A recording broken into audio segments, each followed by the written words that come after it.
골로새서의 요절은 2장 6절로 7절. 그러므로 너희가 그리스도 예수를 주로 받았으니 그 안에서 행하되 그 안에 뿌리를 박으며 세움을 입어 교훈을 받은 대로 믿음에 굳게 서서 감사함을 넘치게 하라. 네. 오늘부터는 골로새서에 대한 내용으로 이제 들어가게 됩니다. 그래서 본서의 명칭은 지금 1장 2절에 명시된 수신처 골로새의 이름을 따가지고 붙여진 것으로 되어져 있고요. 기자는 마찬가지로 본서가 바울의 서신이라는 이의를 제기하는 사람은 근세까지 없었다. 그러나 19세기에 이르러 본서의 2장에 경고된 이단이 2세기의 영지주의라고 주장하므로 바울의 저작서를 부인하였다. 그러나 2장에 언급된 이단을 잘 분석해 보면 2, 3세기의 영지주의보다는 아직 덜 발달된 초보적인 영지주의였음을 알 수 있다. 우리 이제 후세에 이 자유주의자들이 등장하면서 사실은 그동안의 성경의 영감설과 무어설을 주장했던 근간을 흐트러버리는 것이 자유주의자들의 이제 그 일을 우리가 잘 살펴보시게 되면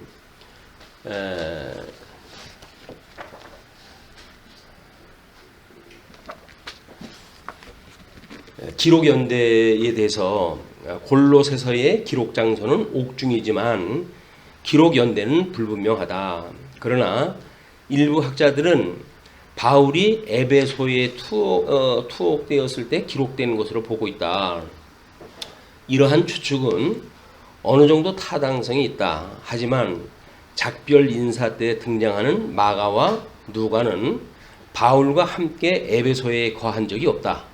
또한 가이사랴에 투옥되었을 때 기록되어졌다고 하는 비평가들도 있다. 그러나 좁은 지역에 많은 동료들이 함께 전도를 하지 않았다는 것으로 보인다. 이러한 비평적 견해에도 불구하고 대부분 학자들은 골로새에서 기록한 것을 주장하고 있다. 즉 바울이 로마에서 제1차 투옥되었을 때 기록한 것이며 에베소서, 골로새서, 빌레면서, 빌립보서의 순서로 저술하는 것이 이미 확실하다. 따라서 기록 시기는 대략 주후 61년서부터 63년경으로 추측을 하다 합니다. 이렇게 지금 기록 배경이나 역사적 배경을 가지고 성경을 우리가 살펴볼 때 사도 바울이 말하고자 하는 충분한 또 우리가 내용을 확인할 수가 있기 때문에 그런 걸 뭘 따지냐라고 생각할지 모르겠으나 내용을 우리가 이제 분석을 해 들어갈 적에는 필요한 그 내용들입니다. 그래서 살펴봤고요. 요절은 우리가 아까 읽었던 2장 6절로 7절에 대한 이야기인데 이처럼 골로새서의 내용은 복음서에서 언약된 대로 신분으로 증거된 그리스도에 대한 성령의 성취 사역인 교회를 견인하시는 복음의 증거 내용이다. 물론 역사적 배경으로 해가지고는 아까 이제 우리 저자 기록 연대를 이야기할 적에도 영지주의라고 하는 것 때문에 지금 이제 이 골로새서에 대한 여러 가지 문제가 나오고 그러지 않았어요?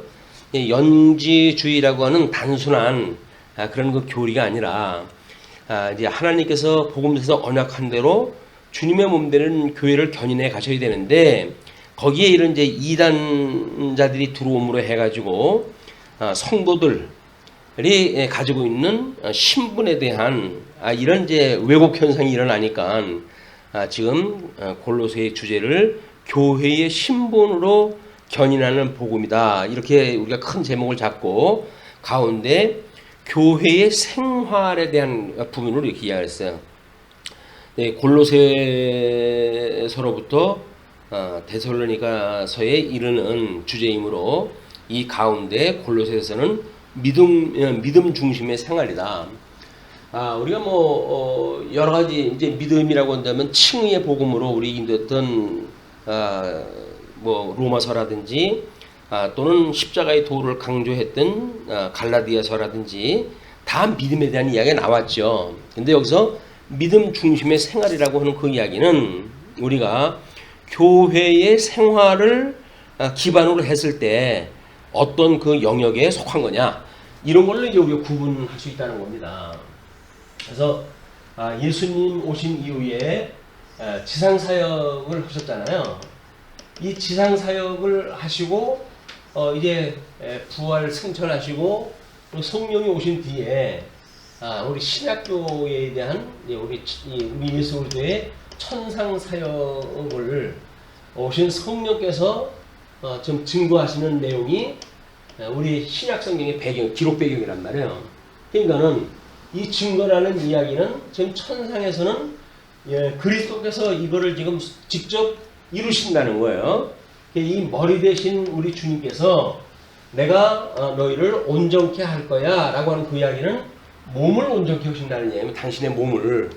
교회는 그리스도의 몸이기 때문에 이 몸이 온전케 하신다는 이야기이기 때문에 우리가 신약성경을 이제 끝으로 1.1핵이라도 더하거나 감할 수 없을 만큼 완전 무결한 성경이 신약성경이 완성이 됐단 말이에요.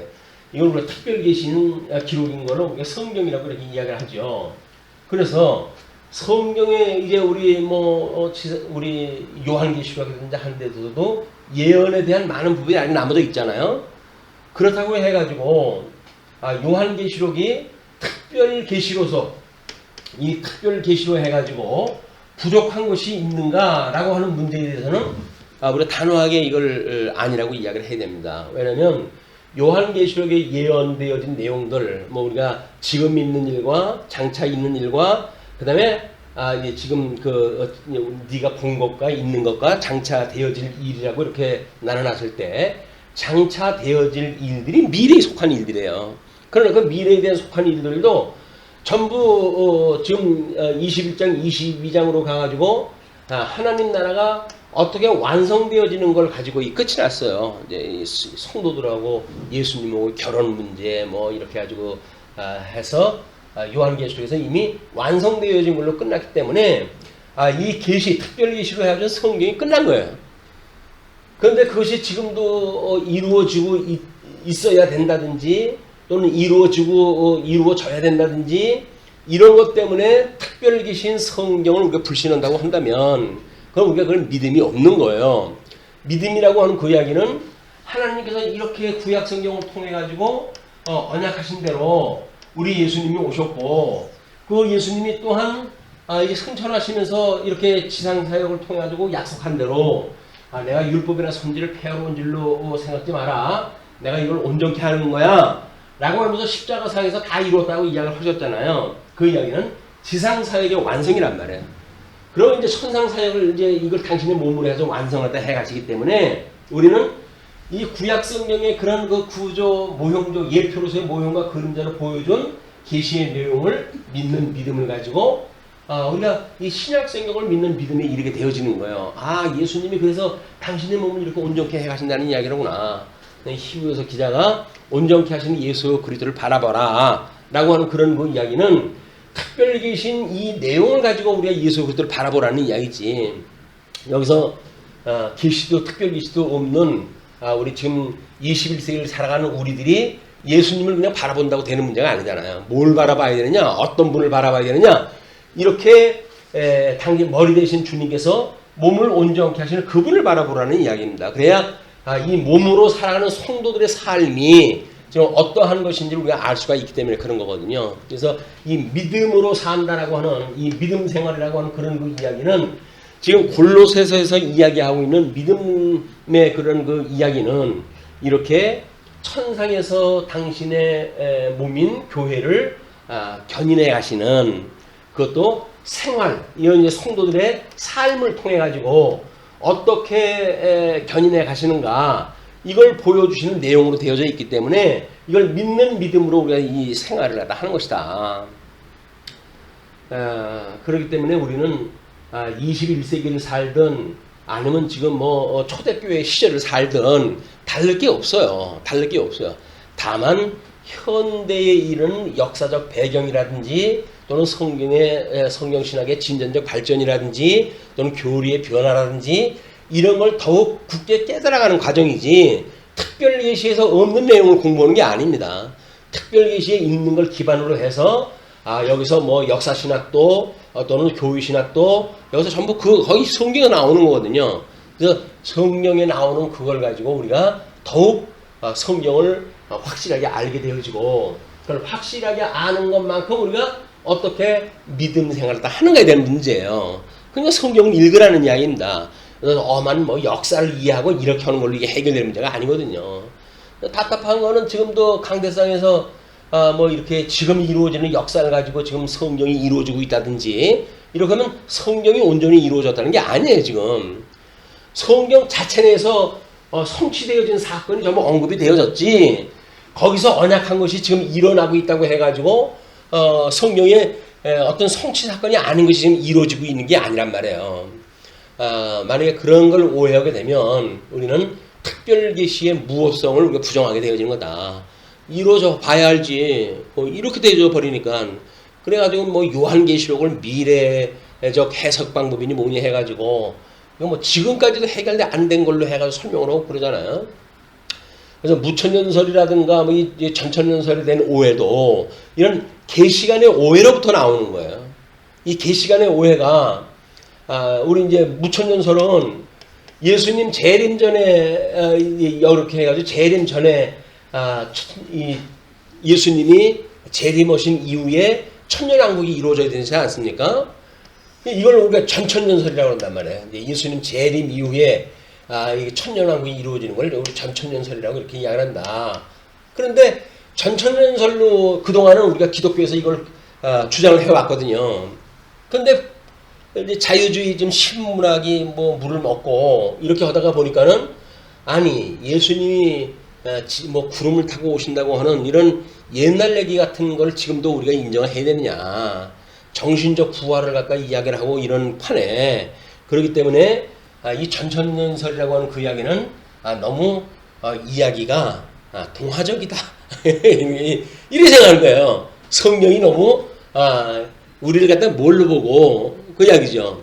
우리 이성이 얼마나 발달을 갖다 했는데 그걸 뭐 예수님이 구름 타고 온다는 동 그렇게 하게 되면 죽었던 사람이 깨어나가지고 예수님을 맞이하러 올라간다든지 그래가지고 1000년 동안 저주가 없는 속에 살아간다고 하는 그런 그 이야기가 그걸 우리 보고 믿으란 말이냐? 그럼 못 믿겠으면 어떻게 하겠는데 우리가 성경을 뭐 잘못 이해했겠지. 그러니까는 이거는 전천년설이 아니라 무천년설이다. 그래서 예수님 초림 때로부터 재림 때까지 이것이 천년왕국이다. 이게 전체가 천년왕국이라는 거예요.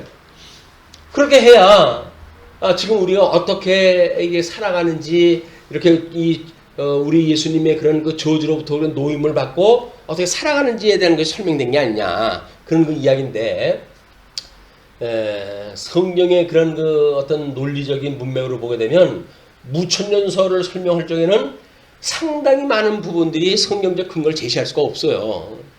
다만 인간 이성을 충족시키는 데는 어떻게 좋을지도 모르죠. 그러나 우리 이제 여기서도 이야기를 했지만 19세기 이후에 자유주의가 등장을 하고 그리고 성경관의 도전을 받고 이러다가 보니까는 이자들의 이야기를 대충 받아들이자 라고 해가지고 전천년설을 주장하는 것도 옳고 무천년설을 주장하는 것도 옳다. 이것이 현재 보수주의 그것도 정통주의라고 하는 이 장로교회에서 그렇게 주장을 하게 이른 거예요. 이것이 이제 조금 더 발전돼 나가게 되면 성경이 다르다고 하는 데까지 나가야 됩니다. 그것이 우리 신정통주의라고 하는 통합 측의 성경 해석의 원리예요. 이제 그게 이거는 하나를 양보로 하면 다 양보로 할 수밖에 없습니다. 그래서 종교 개혁자들이 이야기했던 우리 적어도 웨스트민스터 신앙 고백을 갖다 했던 신도 개요라고 하는 아주 오래되어져 있는 그런 원칙의 기반을 둬 가지고 끊임없이 부족한 거는 더욱 성경을 가지고 우리가 확실한 해석을 갖다 해간다든지 이렇게 해가야지 자유주의 물먹은 사람들의 이야기 이걸 이성 중심의 그런 그 종교 아닙니까? 그래서 어떤 사람은 21세기의 특징을 탈종교화 시대라고 이렇게 이야기를 합니다. 탈종교화 시대. 이 이야기는 뭐예요? 이미 20세기 뭐 니체 이후에 사신 신학이 등장을 했고 이미 신은 죽었다라는 거 아닙니까? 신은 죽었다라고 하는 이 사신 신학에 의해 가지고 그리고 21세기를 맞이하면서 포스트 모더니즘 시대에 사는 사람들이 뭔 신을 이야기를 합니까? 여기서 대명천지 밟고 그리고 뭐 블랙홀을 갖다가 사람들의 그런 그 어떤 현대화되어져 있는 기계로 해서 촬영까지 했다고 하는 그런 그 지경에 무슨 종교고 신을 이야기라고 그러겠어요. 그러니까 탈종교화 시대에 지금은 교회가 왜 주느냐 뭐 이렇게 이야기를 하는데 우리가 그동안 교회의 사적 맥락을 보게 되면 이미 자유주의가 등장을 했다 했을 때 성경의 무호성을 공격을 했다 했어요. 그리고 그 영감성도 대충은 절충형으로 해가지고 이미 공격을 받았고 그래서 우리가 이 특별 계시에 대한 성령에 대한 영감성과 무호성이라고 하는 특징이 무너진 이후에는 이거는 성경관에 대한 것이 다 무너졌는데 방법을 가지고 이걸 어떻게 해결을 합니까? 뭐 한국교회가 왜 이렇게 되었습니까? 뭐 이렇게 이야기를 하는데 그래가지고 초대교회로 가자고 자꾸 이야기를 하잖아요. 초대교회 간다고 이게 해결이 됩니까? 성경관이 이미 다 달라진 걸 가지고 그렇다고 초대교회 살던 사람들의 모습만 우리가 닮아가지고 될 문제도 아니잖아요. 그러니까는 웨스트민스터 신앙 고백에 나와져 있는 이런 그 근거에 의해서 우리 성경관이라든가 신론이라든가 이런 정신에 의해서 성경을 처음부터 살펴보질 않으면 그래서 돌아 나올 방법이 없어요. 그래서 우리가 우리 이제 그 통섭 성경 개론에 대한 기초를 우리가 이 신도 개요 우리 웨스트민스터 신앙 고백 위에 뒀다고 하는 이야기는 이 한국교회 무너져가고 있는 이 한국교회뿐만이 아니라 이 세계적인 교회 세계 교회 문제니까 막 이런 그 문제가 있는 현대 탈종교화 시대의 기독교로서의 그 원초 우리 이제 물론 이 종교 개혁이라고 하는 장로교회가 여기서 출발했으니까 그래서 여기에 기초를 놓는다는 이야기는 이거는 이 시대의 하나의 아주 가냘픈 이것이 우리들한테 구원의 줄이 되어질 겁니다. 이쪽으로 돌아가지 않으면 안 돼요. 믿음의 선배들이 어떻게 성경을 이해했는지 어떻게 그런 것들을 풀었는지를 보지 않으면 안 된다. 이 합리적인 이 그 생각들이 뭐 나름대로 어떤 개혁이라고 하는 이름으로 해가지고 어떻게 보게 되면 뭐 우리가 체제 개혁이라고 하는 이야기는 뭐예요? 지금까지 문제가 있었다는 거 아니에요? 그러면 지금 신도계에서 나오고 있는 뭐 교회의 여러 체제를 갖다 이야기를 했는데 그게 문제가 있다는 겁니다. 그게 문제가 있기 때문에 개혁을 갖다 해야 된다. 그럼 이 개혁을 갖다 해야 되는 거 어떻게 해야 되느냐? 이걸 성경에서 근거를 직접 찾아야 된다 그 이야기예요. 제시하는 문제에 문제될 게 없죠. 근데 문제는 합리적인 사고를 가지고 있는 사람들을 충족시키기 위한 성경의 인용이라고 하는 그 이야기는 아무짝에 쓸모가 없는 거예요. 성경 근거를 하지 않는 신학에 대한 논쟁이 어디 있어요? 다 성경에서 끌어다 이야기하는 거지. 그렇기 때문에 성경 자체가 우리가 무하다라고 하는 전제를 가지고 이 기록에 대한 걸 성령 하나님의 사역이라고 했고 그리고 이걸 정경화했던 것도 우리 성령 하나님의 사역이라고 이야기를 했고 그리고 웨스트민스터 신앙 고백에 대한 이런 것도 성령께서 여기까지 인도하셨다고 하는 걸 인정하는 우리들의 입장에서 봤을 때 밖에는 방법이 없어요. 중간에 이걸 다 잘라버리고 다시 뭐 신학교회로 가면 이게 해결되는가 안 돼요. 하나님의 이런 역사의 어떤 기반 위에 오늘 우리가 있게 했기 때문에 그 역사를 우리가 제대로 이해를 하지 않으면 어줍지 않은 역사관을 가지고 그냥 성경으로 가가지고 하겠다 이렇게 이야기하는 주장이 나오게 되지요. 그러면 그동안에 2000년 동안 살았던 믿음의 사람들은 그럼 전부 헛소리입니까? 이것이 교만하게 짝이 없는 합리적인 생각이야. 합리적인 생각. 그래서 우리가 체제개혁이라고 하는 그 이야기를 국가 기관 밑으로 집어넣는다는 이야기는 합리적인 생각 때문에 그러는 거예요. 상권만 분립이 되면 된다라고는 합리적인 생각 때문에 이게 만들어지는 거거든요. 근데 성경에서 이미 그 삼직에 대한 걸 논했고 그 직임에 대한 걸 신도 개요에서 우리들의 그 예수 그리스도에 대한 기독론을 설명을 할 적에 거기서 세 직임에 대한 걸 그렇게 이야기를 했고 그거에 의해서 한국교회뿐만 아니라 이제 이 장로교회의 헌법에 목사 이 직원에 대한 이 교회 직원에 대한 설명이 그거로부터 나온 거예요 이게. 그래서 목사와 장로와 집사를 이걸 직원이라고 한다 이렇게 이야기를 한 거란 말이에요. 그러면 신도개요 성경적인 근거로부터 신도개요가 만들어졌고 신도개요로부터 장로교회 체제가 만들어졌다고 한다면 체제가 잘못된 게 아니잖아요. 그걸 이상한 이야기로 해가지고 성도들을 혼란시키고 하는 그 이야기는 자기의 사리사욕을 위한 개인적인 주장일 뿐이에요 이게. 그거에 우리가 주목을 해야 된다. 잘못 우리가 이해를 하게 되면 마치 성경대로 다 근거가 있는데 무슨 얘기냐 이렇게 나오잖아요. 근데 이단들도 성경 가지고 옵니다. 예수님 시험을 얻다 할 때 두 번째 시험이 뭐예요? 성전 위에서 뛰어내려라 그 얘기 아닙니까? 성경에 발이 땅에 부딪히지 않는다고 하지 않았더냐? 그런데 뛰어내려봐라. 그럼 하나님 널 보호하신다. 이거 주장을 한 거예요. 그러나 예수님께서 뭐라 합니까? 하나님을 시험하지 말라고 그러고 내쫓잖아요. 성경 인용한다고 해가지고 자기 주장하는 것들은 말이 안 되는 거예요. 이거는 어떤 체제뿐만이 아닙니다. 윤리적인 모든 기준도 마찬가지예요. 현대에 살아가는 성도들의 삶을 어떻게 살아가야 될 것인가?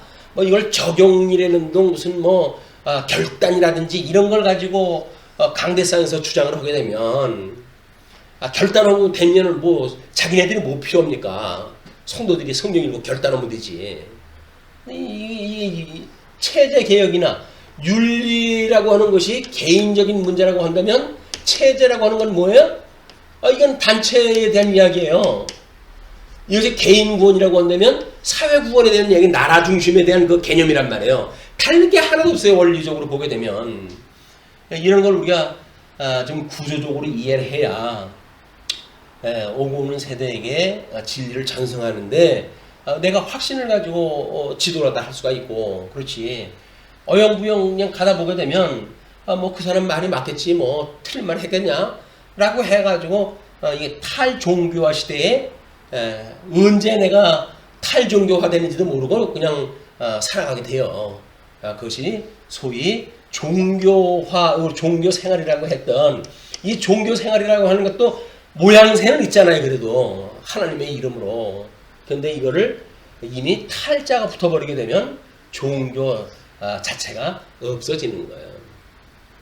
오늘 어떤 그 교계 신문을 보니까 이 탈종교화 시대에 지금 제일 두드러지게 나는 것이 드러나는 것이 불교에 대한 걸 이야기를 했더라고요. 기독교는 그래도 밥 먹으면서 지 하고 싶은 거 하면서 믿으니까 별로 어려운 게 뭐 있겠어요. 근데 이 불교라고 하는 이야기는 자기 가정을 갖다가 완전히 떠나야 될 거 아니에요. 이 탈속을 해야 될 거 아니에요. 그 사람들은 탈속을 갖다 해야 되는데 점점 어려워진다는 거예요, 이게. 그러면 스님 숫자가 줄어들게 되면 거기야말로 그냥 모임 자체가 종교 생활을 위한 그런 그 신도들 빨일 텐데 이것도 준다는 거예요. 신도들도 줄고 그런 그 어떤 그런 그 속을 갖다 해서 정말 자기의 모든 세속의 인연을 끊어버리는 이런 결단하는 사람도 이제 줄어들고 그것뿐이겠어요.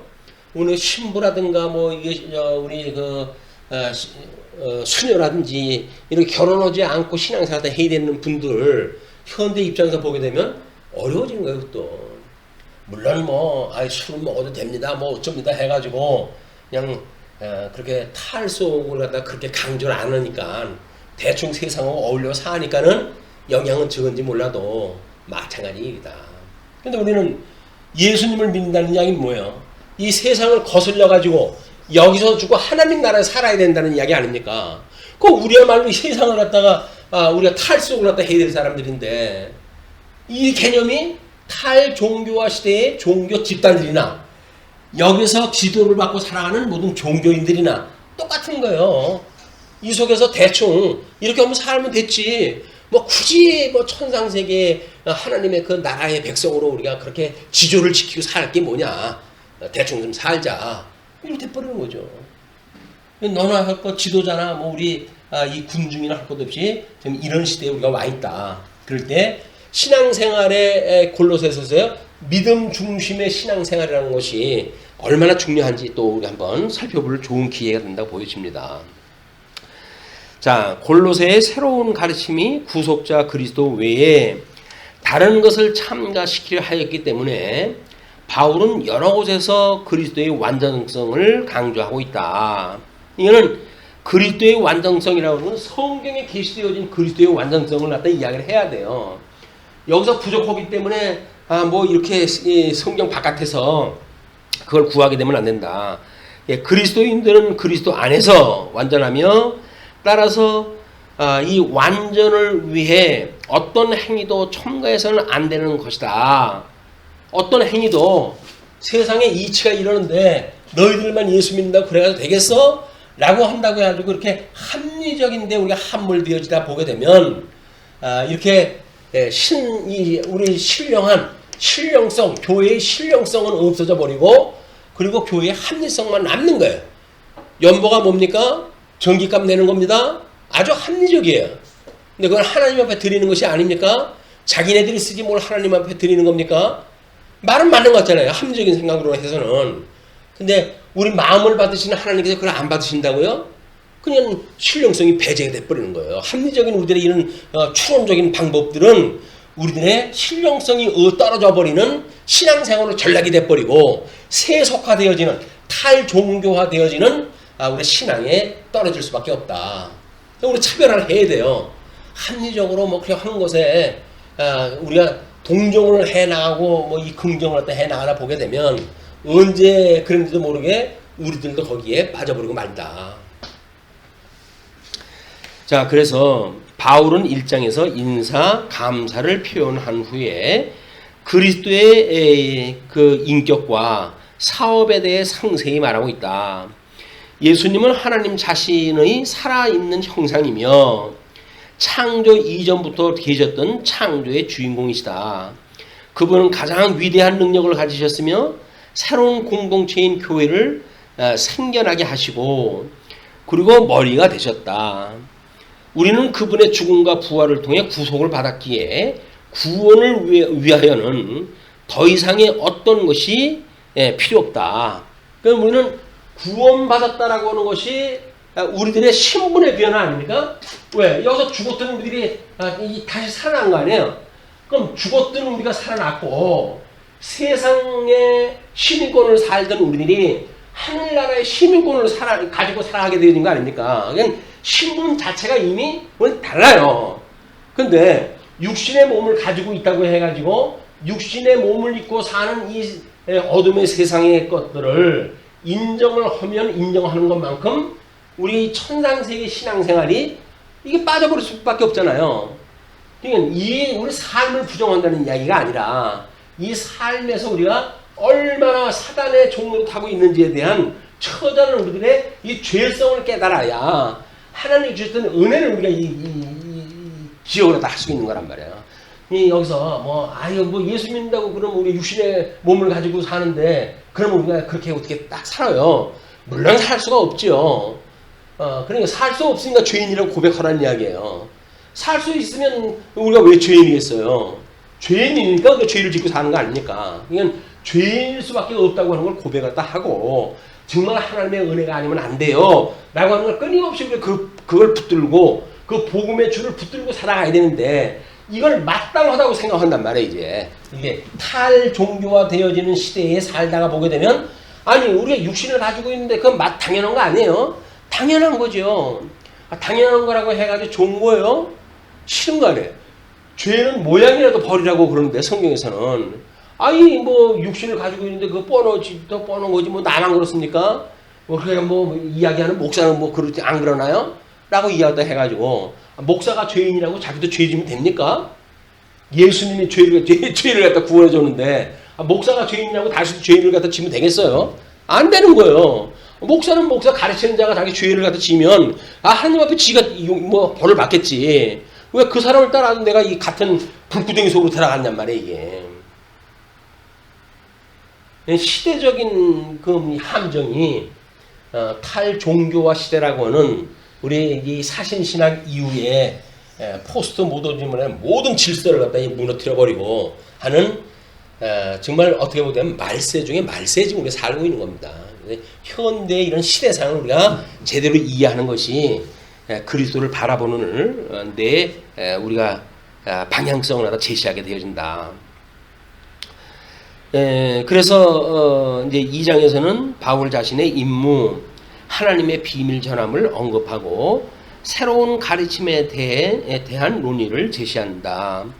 바울은 그 가르침을 헛되고 기만적인 것으로 규정하였다. 이제 그 가르침이라는 것은 왜곡되어진 그 비진리를 증거하는 자들의 가르침을 헛되고 기만적인 것으로 규정하였다. 이런 가르침은 철학과 유대주의를 혼합한 것으로 교회를 영적인 그리스도인과 평범한 그리스도인으로 분열시키려 하였다. 그래서 바울은 이미 완전하고 충분한 그리스도의 인격과 그 다음에 사업에다 다른 것을 덧붙일 필요가 없다는 것이다. 3장은 그리스도인의 생활을 다룬다. 그리스도 안에 거하는 삶은 이전의 옛 모습과 이기적인 태도를 버리고 그리스도의 삶의 방식을 닮아가는 것이다. 그래서 그리스도인들은 성적인 죄, 탐욕, 중상, 분노를 버리고 친절, 인내, 용서, 사랑하는 마음을 가지고 부부, 자녀, 상전과 종의 관계를 유지해 나가야 한다. 4장은 개인적인 내용들을 다루고 있는데 이 서신을 가지고 갈 두기고 주인에게 돌아가는 오네시모, 골로새의 목회자 에바브라에 대하여 각각 언급하고 있다. 기록 배경에 대한 거예요. 다음에 기록 목적을 보시게 되면 바울은 에바브라 디도를 통해서 골로새 교회에 이단이 생겨났음을 알게 되었다. 에바브라가 이제 본문에 이게 1장에 언급되어지는 그 인물인데 골로새의 지도자로 있던 사람이에요. 근데 지금은 그 사도 바울과 함께 로마 감옥에 갇혀져 있는 그런 그 사람이기도 합니다. 그런데 당시 골로새 교회는 이단의 도전을 심하게 받고 있었으나 아직 이단에게 굴복하지는 않았다. 이들은 할례, 금식 등 의식적인 금기사항을 지켰고 금욕주의, 중재자로서의 천사숭배, 영계에 들어가는 것으로서의 신비적 체험을 강조했다. 뭐 지금도 마찬가지입니다. 신비주의에서 일어나고 있는 모든 양상은 현대에도 마찬가지예요. 이러한 그들에게 바울은 예수 그리스도의 신성과 영광스러움을 나타내 설명하려고 했다. 바울은 본서를 통하여 예수 그리스도의 절대성을 골로새 교회 성도들에게 심어주려고 기록하였다. 당시 골로새는 혼합종교가 만연한 도시로 바울은 이 같은 이단적 사조로부터 골로새 교회 성도들이 벗어나야 될 것을 염려하며 이 편지를 기록한 것이다. 당시 골로새 교회에 나타난 혼합주의적 이단들의 가르침에는 크게 세 가지 요소가 내포되어 있었다. 즉 율법주의와 영지주의 및 형식주의 등이다. 지금도 마찬가지죠. 지금 우리한테 뭐 이 교조주의화되어져 있는 위스트민스터 신앙 고백 이후에 그걸 교조로 해가지고 교조주의화 되어졌거나 아니면 또 뭐 이제 이런 그 신비주의 쪽으로 빠져나가거나 또는 아직도 뭐 형식주의에 얽매여 있는 갑각류 종교사라는 갑각류 기나 우리 그것처럼 두꺼운 껍질 속에 들어가져 있는 그런 종교인들을 이야기를 하는 거죠. 형식주의라고 하는 것이 그래서 무섭습니다. 바울은 이들에 대한 대응책을 강구하기 위해 본서를 기록한 것이다. 본서를 기록했다는 이야기는 지금 예수님이 온전케 하는데 그 온전케 하는 것을 방해하는 세력들이 있잖아요. 근데 주님께서 여기 약속하시기를 음부의 권세가 무너뜨리지 못하는 교회를 세운다고 약속을 했어요. 그 약속대로 해가지고 지금 골로새가 기록되어졌다고 한다면 골로새서는 주님의 몸된 교회를 지키도록 하시기 위한 말씀이 성취되는 말씀이에요 이게. 거기서 내가 이렇게 너희를 온전케 하니까 이렇게 온전케 해가는 나의 말을 듣고 그리고 성령의 인도를 따라가지고 그렇게 살도록 해라는 이야기예요. 내용분에는 뭐 우리 그 기록 배경을 갖다 할지 잘 설명이 됐으니까 그 맨 밑에 문단만 보시죠. 골로새서의 내용은 믿음 중심의 생활에 대한 내용이다. 처음 복음 전파, 감사, 그리스도의 신분과 사역, 그리고 믿음 생활의 변증을 통해 복음에 의한 믿음을 증거한다. 이런 그 이제 분석은 우리 에베소로부터 데살로니가에 이르는 옥중 서신이라고 보통 표현되어졌고 우리는 교회의 신분으로 견인한다고 하는 그런 제목으로 이제 잡아놨던 영역인데 그런 내용을 종합적으로 보았을 때 그 해석이 가능해진다. 그래서 두 번째 문단 위에서 넷째 줄 중간에 보시게 되면 먼저 에베소서는 교회의 설립과 세우신 교회의 견인 그리고 교회 생활에 대한 증거로서 예수 그리스도의 기초 위에 세워진 장성한 믿음의 선배들의 헌신으로 끝까지 미혹 권세 가운데 견인케 하신 내용으로 증거하신다. 다음 빌립보로부터 데살로니가서까지는 계시 중심의 생활, 믿음 중심의 생활, 그리고 성화 중심의 생활에 대한 증거로서 그리스도를 본받는 생활로 그리스도의 신분을 이루는 내용으로 증거한다. 그러니까 여기서 계시 중심의 생활, 믿음 중심의 생활, 그다음에 성화 중심의 생활이라고는 특징이 각서에 있으니까 그 특징을 우리가 따라서 집중적으로 공부할 필요가 있는 겁니다. 신학적 의미를 보시게 되면 먼저 주경신학적 입장에 살펴보면 골로새서는 서간문으로서 수인으로 있던 바울이 교회에 침투한 이단에 대해 경계한다. 율법적인 유대인들에 대해 실체에 대한 믿음 그림자임을 밝힌다. 또 당시 유행했던 영지주의자들에 대한 거짓 철학이나 금욕주의 또는 천사 숭배라는 왜곡된 비질을 경계한다. 이는 자유인이지만 복음을 이해 위해서 수인이 된 자신의 신앙 고백이다. 그래서 영생을 얻은 성도들이 잠시 육체에 머물게 하신 복음적 의미를 통해 믿음 중심의 생활을 전해주려는 것이다. 두 번째, 역사신학적 입장에서 살펴보면 시대마다 등장하는 이단 세력에 대한 분별하는 비밀이 소개된다. 예수께서 헤롯과 바리새인의 누룩을 경계하신 것처럼 시대마다 옷을 갈아입고 등장하는 음부의 권세에 대한 분별은 이를 다스리시는 예수 그리스도의 절대성으로 말미암는다. 음부 권세로부터 교회를 지키시는 그리스도를 깨달아 아는 만큼 믿음 중심의 생활이 가능하게 된다. 다음 교회신학적 입장에서 보면 기독론 등의 기독교 원리에 있어서 성령의 내적 증거로 자연스럽게 설명된다. 하나님의 의로 말미암는 믿음 중심의 생활이라는 주제는 성도의 윤리관의 중요한 기초가 된다. 예수를 그리스도로 믿는 성도의 삶은 성경에 기록된 구절 때문에 행하는 율법적인 것이 아니라 하나님의 의가 되신 천상에 계신 예수께서 끝까지 견인하시는 그리스도이심을 믿는 믿음 중심의 생활이다. 이는 성도의 영적 예배를 통한 신앙과 신학의 이론론적 원리 아래 통일성을 갖게 된다. 우리가 이 성령을 믿는 믿음이라고 하는 것이 우리가 복음에는 하나님의 의가 나타나서 믿음으로 믿음에 이르게 하나니 오직 의는 믿음으로 말미암아 산다고 그랬잖아요. 성경을 통해서 우리 주님이 온전케 해 가신다고 하는 걸 믿는 믿음으로 살아가는 거예요. 근데 제가 성경에서 그렇게 말하는데 아직도 육체의 소욕으로 인해서 하나님 육체에 있는 게 너무나 많아요. 너무나 많죠. 그런데 우리가 우리 구약 성경에서는 유월절을 우리 출애굽할 때 했을 때 지냈던 거 아닙니까? 근데 그들이 결국은 회복되어지기 이제 우리 지상서역으로 이야기를 하게 되면 예수님이 회복되어지기 전에 포로로 끌려가기 전에 이때 요시아라는 임금을 시켜가지고 종교 개혁을 일으키고 그 유월절을 지키게 하시는 거예요. 그리고 북쪽 이스라엘에 흩어져 있던 사람들, 그 사람들 다 불러가지고 유월절을 해요. 그러니까 이탈 왕조가 멸망이 아니에요. 이탈 왕조 멸망이. 이탈 왕조 자체는 멸망이 됐지만 12지파는 모두 유월절을 지킴으로 해가지고 하나님의 언약대로 우리를 불러냈어. 이걸 전부 깨닫고 돌아갔단 말이에요.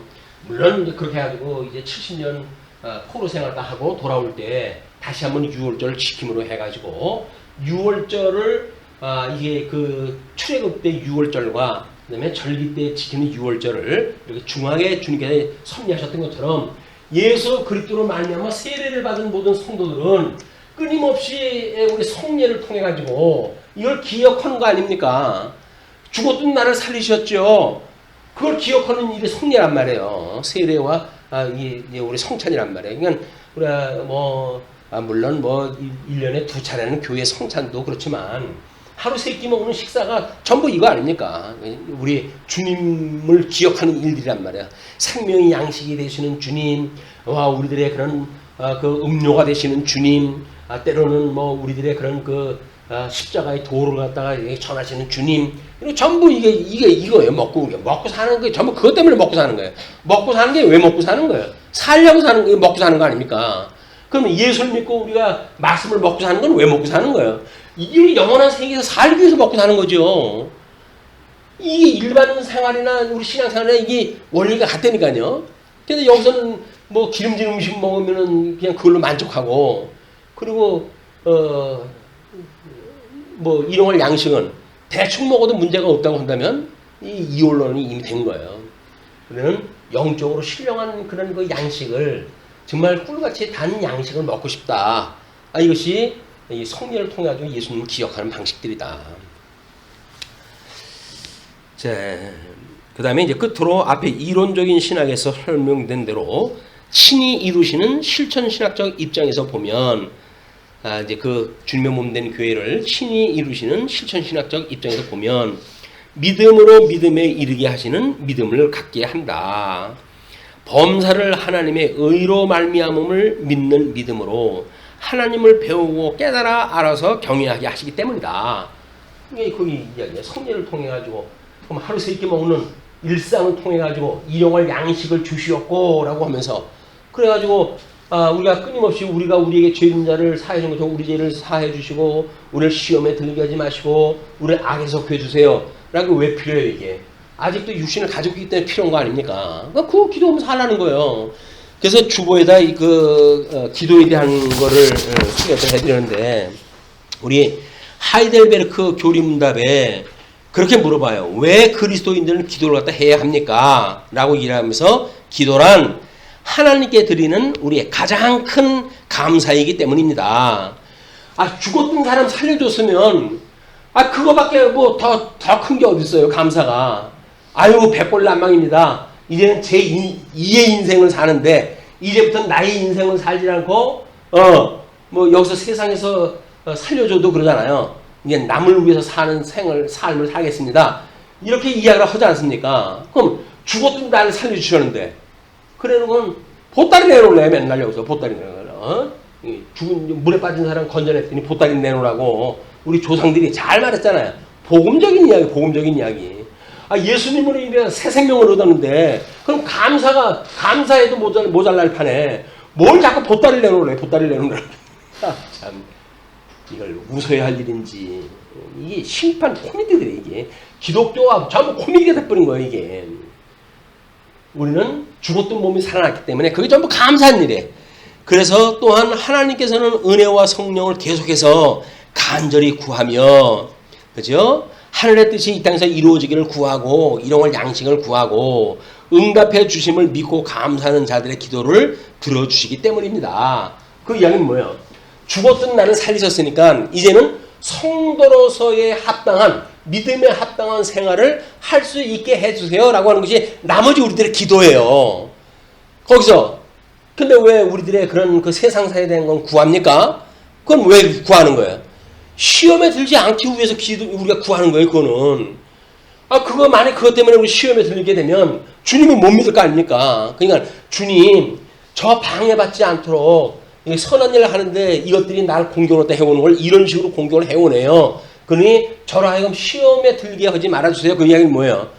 그 사단이 나를 공격하는 그런 거로부터 빠져가지고 실족하고 예수님 배반하고 이렇게 교회에 떠나지 않도록 해주세요. 그 이야기란 말이에요.